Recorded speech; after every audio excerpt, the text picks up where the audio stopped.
อ้าวจังหวะนี้แลนเข้าไปจำคันนาจึกเลยถอยไถหน้าแห้งที่น้องเลยไถหน้าแห้งโบมเฟืองไว้ไถตากแดดไว้สำหรับไอ้เจ้า PowerTech มาเดี๋ยวเบิ่งโฉมหน้าใกล้ๆมองคนอีกทีหนึ่งก่อนพี่น้องใบมีดข้างหน้านี่บ่ได้สนใจหรอกพี่น้องเอาบังทวงเอาเล็กทวงเอาเดี๋ยวเบิ่งทางด้านหน้าของคนอีกทีหนึ่งก่อนนี่ใส่เล็กทวงน้ำหนักเติมน้อยหนึ่งก็ใบดันนี่บ่เอามาใส่เวลาไถมันจะส่วนคันนา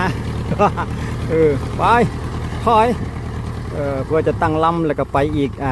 คลองใหม่สำหรับไอ้ PowerTech